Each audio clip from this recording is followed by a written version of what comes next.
பார்வதி பதயே ஹர ஹர மகாதேவ. தென்னாடுடைய சிவனை போற்றி, தென்னாட்டவர்க்கும் இறைவா போற்றி. ஸ்மிருதே சகல கல்யாண பாஜனம் யத்ர ஜாயதே புருஷத்தமஜம் நித்யம் ரஜாமி சரணம் ஹரிம். யஸ் சிவோ நாம ரூபாப்யாம் யா தேவி சர்வமங்களா தயோகோ சம்ஸ்மரணாத் பும்சாம் சர்வதோ ஜயமங்களம். லோகா சமஸ்தா சுகினோ பவந்து, சர்வே ஜனா சுகினோ பவந்து. அத்தனை பேருக்கும் சர்வமங்கலம் உண்டாகட்டும். சிவபெருமானுடைய திவ்யமான சரணங்களிலே பத்திர புஷ்பத்தை சாற்றி நமஸ்கரிப்போமாக. காசி யாத்திரைங்கிறது பூ பிரதட்சிண யாத்திரையா சொல்லப்படுறது.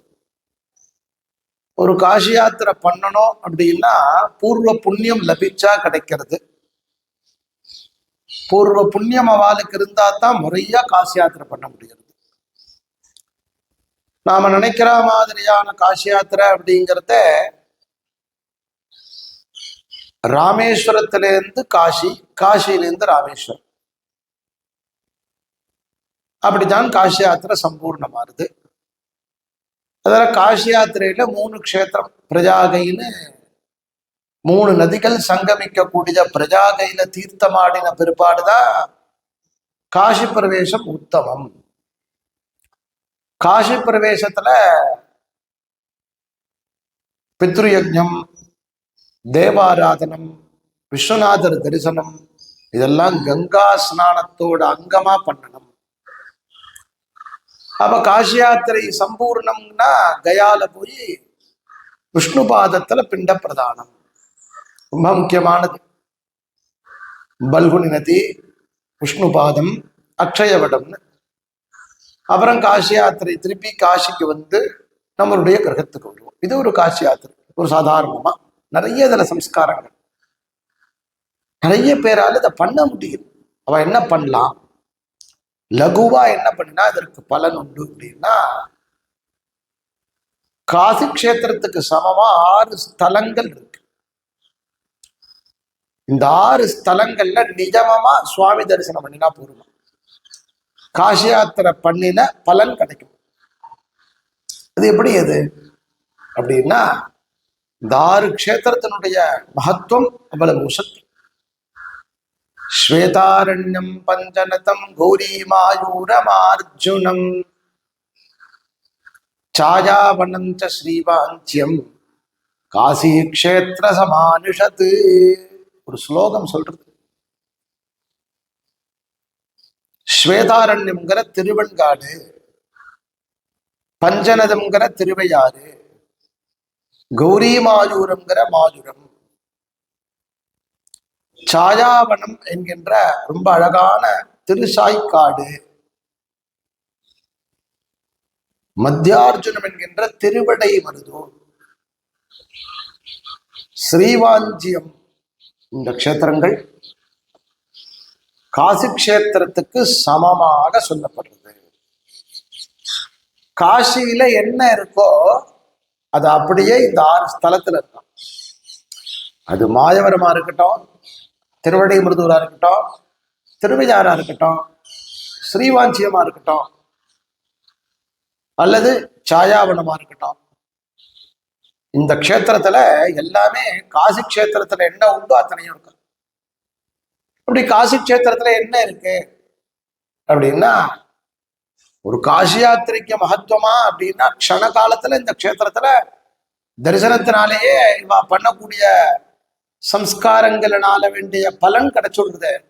அப்படின்னா காசியில விஸ்வேஷம் மாதவம் துண்டின் தண்டபாணிஞ்ச பைரவம் வந்தே காசிம் குகாம் கங்காம் பவானி மணிகர்ணிகாம் அப்படிங்கிறது. காசியில முக்கியம்